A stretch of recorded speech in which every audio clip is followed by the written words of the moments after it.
ગઈ તારીખ 2 ડિસેમ્બરના રોજ જવાહરનગર પોલીસ સ્ટેશન વિસ્તારમાં રણોલી ગામ છે, મહાદેવ મંદિરની પાછળ એક અકસ્માત મોતનો એટલે કે એડીનો બનાવ બનવા પામેલ હતો.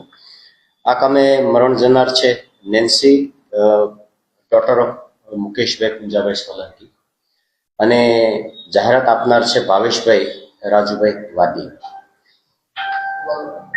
મરણ જનાર છે એમને 1.5 વર્ષ પહેલા આ કામે જેમને જાહેરાત આપી છે એમની સાથે પ્રેમ લગ્ન કરેલા હતા. ત્યારબાદ ગઈકાલે એ એમના ઘેર મરણ જનાર છે એ એકલા હતા. એમના હસબન્ડ કામે ગયેલા હતા અને એમના સાસુ એટલે કે નેન્સીબેનના સાસુ એ પણ બહાર કામે જાય છે, તો બહાર કામે ગયેલા હતા.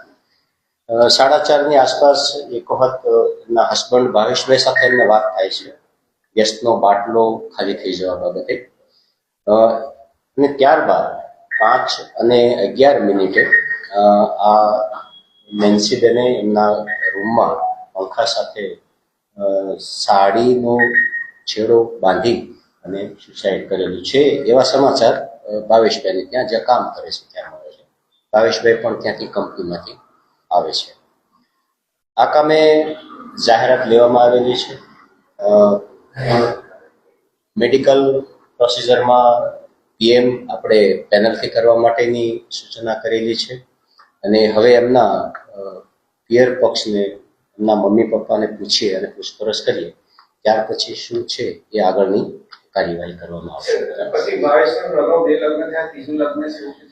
ના, અત્યારે રેકોર્ડ ઉપર એવું કશું છે નહીં. આ એમના પ્રેમ લગ્ન હતા, એટલું જ ફક્ત રેકોર્ડ ઉપર. પરિવારનો આક્ષેપ છે કે એને મારીને ટીંગાઈ જેવાના પરિવારનો આક્ષેપ કરે છે અને હત્યા કરી ટીંગાઈ છે અને સુસાઇડ. હા, એમના પરિવારજનોને હું ત્યાં એસએસટી મેડિકલ પીએમ રૂમ ખાતે મળેલો હતો. એમના આક્ષેપો આપ જે કહો છો એ પ્રમાણેના છે. આખો વિષય મેડિકલ રિલેટેડ છે. ડૉક્ટરને પણ પર્સનલી મળી અને મેં એમની સાથે વાતચીત કરી છે, એટલે કોઝ ઓફ ડેથ આપણને as early as possible provide કરશું. કોઝ ઓફ ડેથ આવી ગયા પછી જ આપણે કન્ક્લુઝન ઉપર આવી શકીએ કે what is the reason behind that. અને આની અંદર જે કોઈ સંડોવાયેલા કયા પ્રકારની કાર્યવાહી કરવામાં આવશે? હા, એમના મમ્મી પપ્પાના આક્ષેપ પ્રમાણે કંઈ પણ જો ફોર્સફુલ હકીકત મળશે તો ફરિયાદ દાખલ કરશું, અને એ જે એમાં ઇન્વોલ્વ જે કર્મચારીઓ એમના ફેમિલી મેમ્બર્સ હશે તો એમના વિરુદ્ધ કાર્યવાહી કરશું.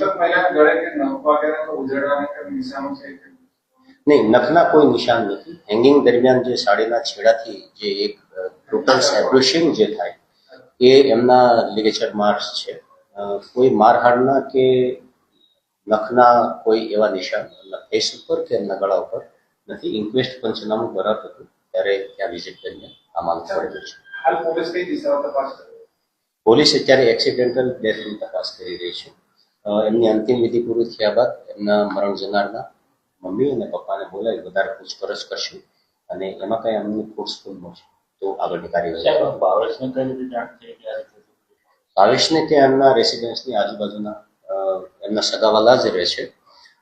એમના રિલેટિવ્સ તરફથી એમને કોલ કરવામાં આવ્યો હતો કે નેન્સીએ સાડીના છેડેથી સુસાઇડ કરી લીધું છે, હેંગિંગ કરેલું છે. હા, બિલકુલ. પીએમ રિપોર્ટ આવે ત્યાં સુધી તો આપણે રાહ જોવી પડશે.